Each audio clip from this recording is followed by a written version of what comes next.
Hello everyone, নিকিস daily স্টোরিতে সবাইকে স্বাগত। তোমরা সবাই কেমন আছো? আশা করি ভালো আছো। আবারও নতুন একটা দিন, নতুন একটা ভিডিও নিয়ে আজকের দিনটা শুরু করছি। দেখতেই পেলে সকালবেলা ঘুম থেকে উঠেই চা নিয়ে মা হাজির হয়ে গেছে। আমি চাটা খেয়ে নিলাম। এদিকে 35 টাকার জিনিস এসছে সকাল সকাল। মা এখান থেকে 2-3টে পাপোশ নিয়ে নিল। বর্ষাকালে যা অবস্থা হয়, তাই না? তো সকালে কি খাবো সেটাই ভাবছিলাম। তারপর মনে পড়লো যে ফ্রিজে একটু বিরিয়ানি আছে কালকের, সেটাই আমি সকালবেলা খেয়ে নিলাম। জিনিস নষ্ট করতে একদম ভালো লাগে না। খাওয়া দাওয়া করে বাইরে বেরিয়েছি। এদিকে মা জামা কাপড়গুলো ধুয়ে দিচ্ছে। দেখো, ঝিরিঝিরি বৃষ্টি পড়েই যাচ্ছে, বৃষ্টি কমার নামই নেই। আর দুপুরবেলা কী রান্না করব সেটাই ভেবে নিলাম। কলাইয়ের ডাল কিছুটা ভিজিয়ে রেখেছিলাম, সেটাই আমি সিটি মেরে নেব। আর এদিকে উচ্ছে আলু ভাজা করব বলে কেটে রেখেছি।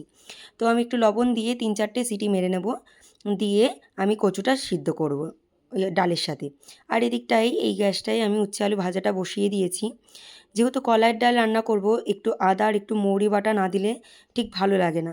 কাঁচা লঙ্কাটা আমি চিড়ে দেবো, কারণ বাটলে পরে হাত জ্বলে যায় তো, তাই আমি বাটবো না। মাদের অভ্যেস আছে, আমাদের তো এখনও সেই অভ্যেসটা হয়নি, তাই একটু বেটে দিলাম। আর এইটুকুনি মশলা মিক্সার গ্রাইন্ডারে কী করে পেস্ট করব, তার জন্য আমি একটু শিলনোড়ায় বেটে নিলাম।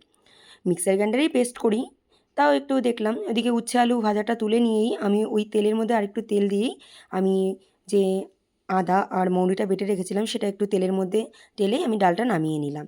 আর এদিকে বাবা একটুখানি আনারস কাটছিল, আমি বাবাকে বললাম দাও একটু মেখে নিই। লবণ, একটু লঙ্কার গুঁড়ো দিয়েছি আর একটু চিনি দিয়েছি, বেশ ভালো লাগে।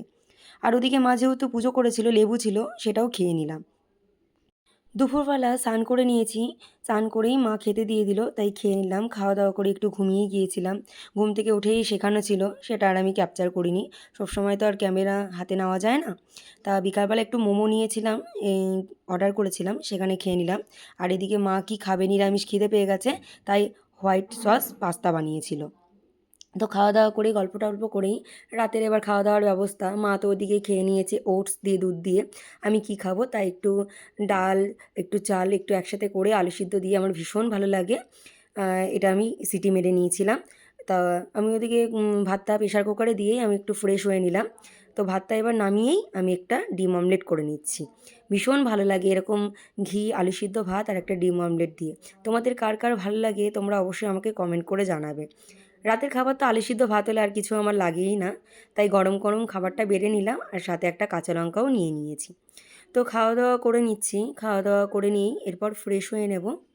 আজকে আর আমার বিছনা করার দায়িত্ব নেই, মাকেই বললাম তুমি একটু বিছনাটা করে নাও। তো চলো, ভিডিওটা আজকে এখানেই শেষ করছি। ভালো লাগলে লাইক কমেন্ট শেয়ার করবে, চ্যানেলটির পাশে থাকার জন্য সাবস্ক্রাইব করবে। টাটা।